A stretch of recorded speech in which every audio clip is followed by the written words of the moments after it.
Hi, welcome to Vijay's info. இன்னைக்கு நம்ம ஒரு ஸ்டஃப்டு ஜாமுன் செய்வோம். கோவா வச்சு ஸ்டஃப் பண்ணி ஒரு ஜாமுன் செய்யலாம். நல்லா டேஸ்ட்டாக இருக்கும். அதுக்கு நம்ம ஒரு குலோப் ஜாமுன் பவுடர், எந்த பிராண்ட்னாலும் பரவாயில்ல, குலோப் ஜாமுன் பவுடர் எடுத்து வச்சுருக்கேன். அதில் நம்ம கொஞ்சமாக பால் விட்டு நம்ம பிசைஞ்சுக்கலாம்.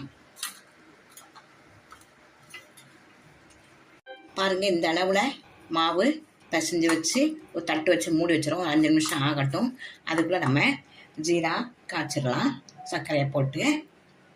இப்போ சர்க்கரை நான் 1 கிளாஸ் எடுத்து போட்டிருக்கேன். அது மூழ்கோட தண்ணி ஊற்றி இதை கொஞ்சம் ரொம்பையும் பாகாமல் ஒரு நூல் வர மாதிரி போதும். பிசு பிசுப்பு தன்மை இருந்தால் போதும்.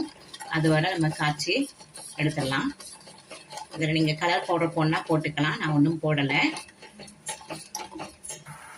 கம்பி பதம்லாம் வரணும் கட்டாயம் இல்லை. லேசாக பிசு பிசுப்பு தன்மை வந்தால் போதும். இந்த அளவில் இருந்தால் போதும். பாருங்க, இப்போ நம்ம ஸ்டவ் ஆஃப் பண்ணிட்டு கொஞ்சமாக லெமன் ட்ராப்ஸ் விட்டுறலாம். அப்படியே இருக்கும், இல்லாட்டா கெட்டி ஆயிரும். அதனால் கொஞ்சமாக லெமன் ஜாஸ் விட்டுக்கேன். நல்லா 2 சொட்டு விட்டுக்குங்க போதும்.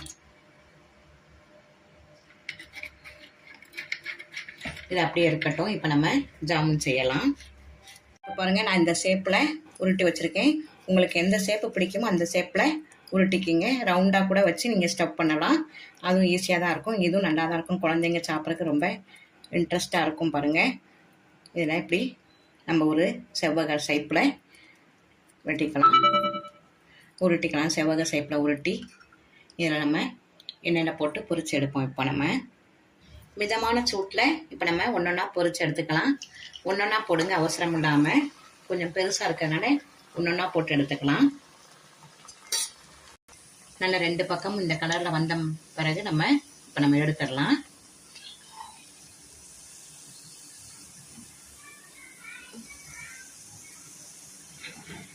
இப்போ நம்ம உருட்டி வச்சதெல்லாம் பொரிச்சு எடுத்துருவோம். பாருங்கள், நல்ல சிம்மில் வச்சு நல்லா பொரிச்சு எடுத்தாச்சு. இப்போ நம்ம இதை கிராஸில் கட் பண்ணிக்கலாம்.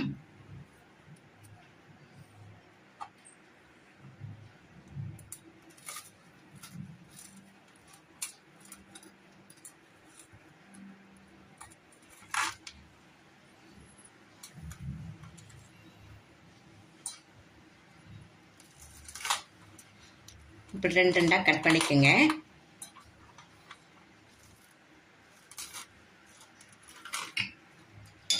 இப்போ இதில் நம்ம ஸ்டஃப் வச்சிடலாம். இப்போ நம்ம இதை கட் பண்ணி வச்சுருக்கோம் இல்லையா, இதெல்லாம் இப்படி வச்சு இதை க்ளோஸ் பண்ணிடுங்க. நல்ல காலா ஸ்டஃப்டு ஜாமுன் ரெடி ஆயிடுச்சு.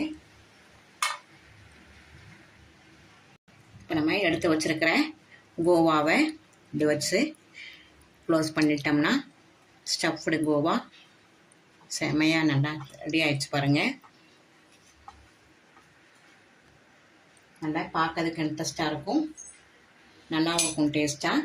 இதை உங்கள் வீட்டில் செஞ்சு அசத்தலாம். இப்போ நம்ம இதில் சின்னதாக கூட ரவுண்டாக போட்டு அதுலேயும் ஸ்டஃப் பண்ணலாம். பாருங்க, குட்டி குட்டியாக இதுலேயும் கொஞ்சமாக கோவா வச்சு ஸ்டஃப் பண்ணலாம்.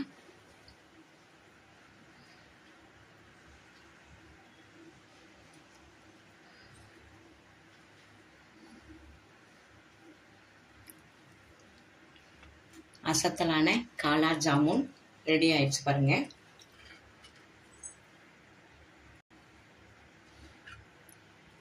இப்போ நம்ம ஸ்டவ் பண்ணி வச்சுருக்க ஜாமுன் மேலே நம்ம இப்போ நல்ல ஜீராவை நல்ல பாகுபதத்துக்கு இல்லாமல் முன்னாலே எடுத்துருக்கோம் இல்லையா, அதை எப்படி விட்டுறலாம். லேசாக பிசு பிசுப்பு தன்மை வந்தால் போதும்.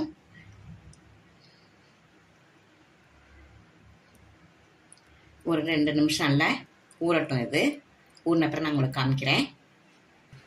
பாருங்கள், காலா ஸ்டஃப்டு ஜாமுன் ரெடி ஆயிடுச்சு.